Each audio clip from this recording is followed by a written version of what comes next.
Ja, pust mal. Mach mal so. Ja, obviously. Oh, nein, das ist heiß. Heiß. Prost. Prost. Prost. There you go. Prost, du musst in die Augen schauen. Nein, das ist meins. Du hast deins in der Hand. Cheers. Delicious.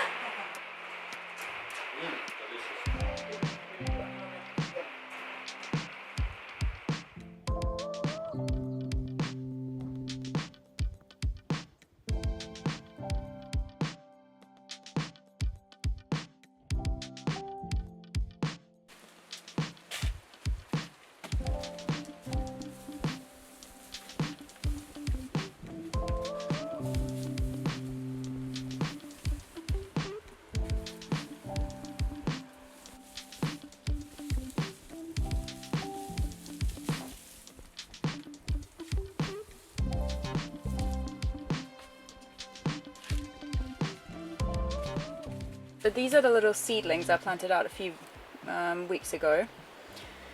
These are coming really well, and here again the spinach has barely, like really bad germination rate.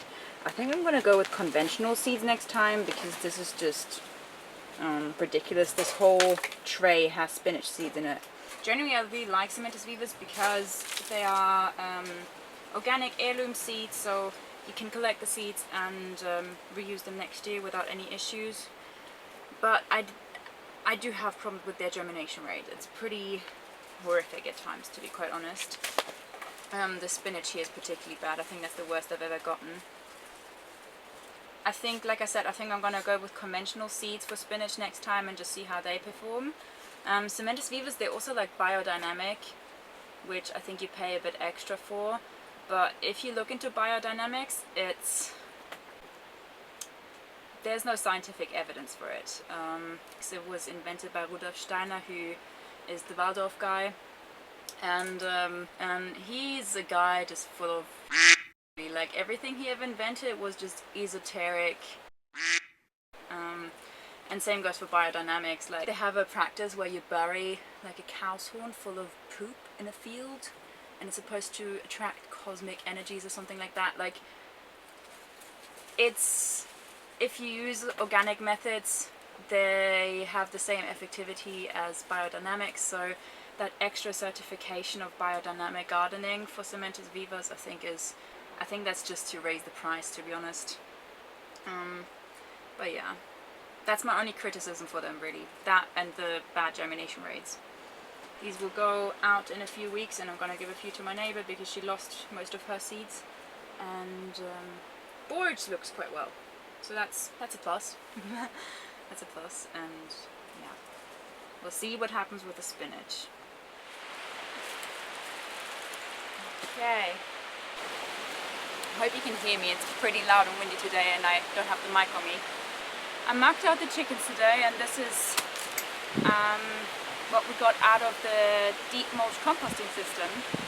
It looks like really nice soil, to be honest. It broke down really well. It looks quite rich, but we did have the issues that with all this rain, because it's an outdoor run where we compost, that the top layer really matted together, and I needed to get that off so I can reach the compost that is further down.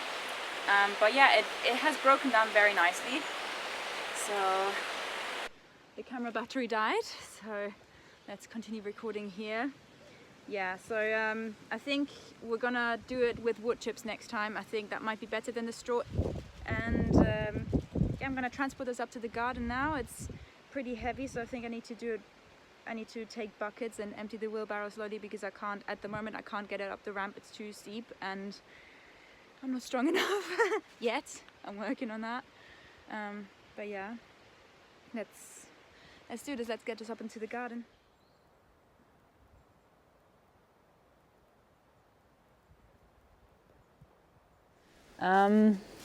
Yeah, welcome to the chicken coop and run.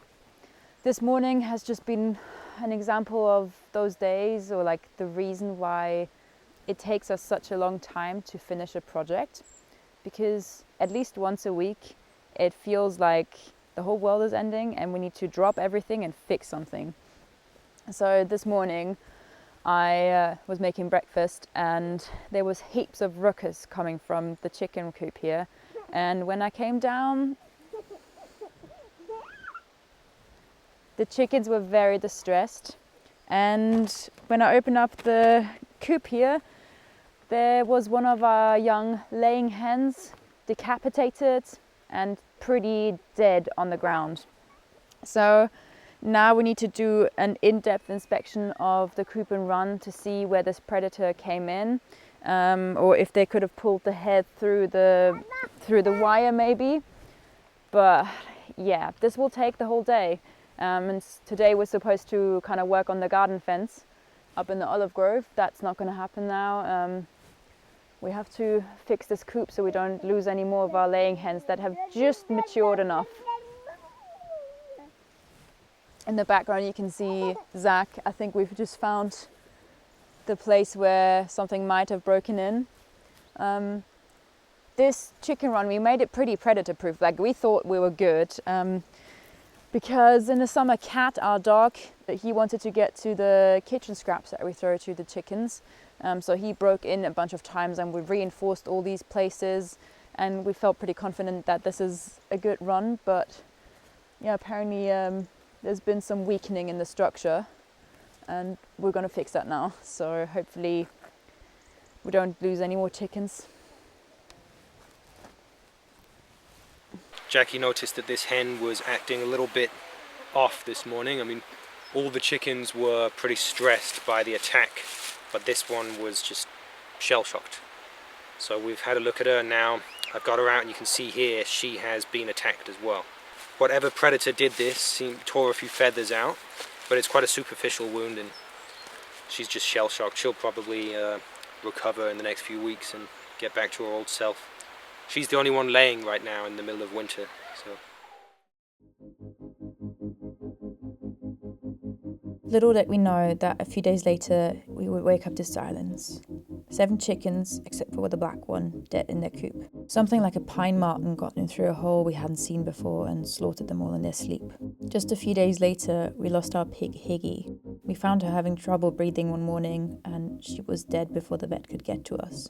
Some may say that because we chose this lifestyle, we should harden our hearts. Those city folks can't take the reality of country life. That this shouldn't affect us. It was just a pig and it was just some chickens. But I think that's wrong.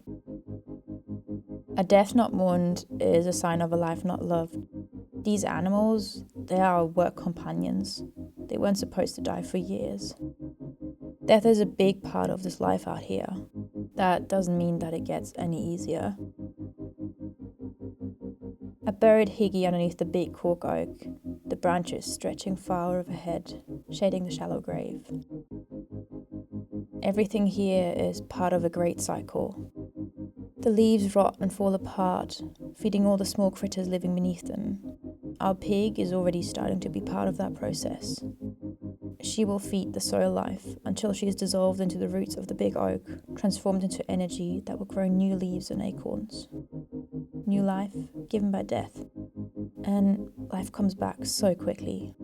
Not even a week after the chickens had died, the grass was springing up in the run, and when I dug down there were worms everywhere. So their deaths gave these lives a chance. The compost these chickens created will feed our plants this spring. In many ways, life out here is about letting go. Letting go of trying to control forces that are much bigger than us. We are just a small part of a great system, and we have to accept that. Yeah. Jiggle, jiggle.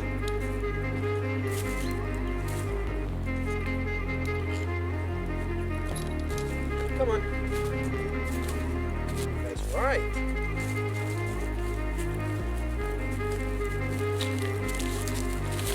No, not here. Come on.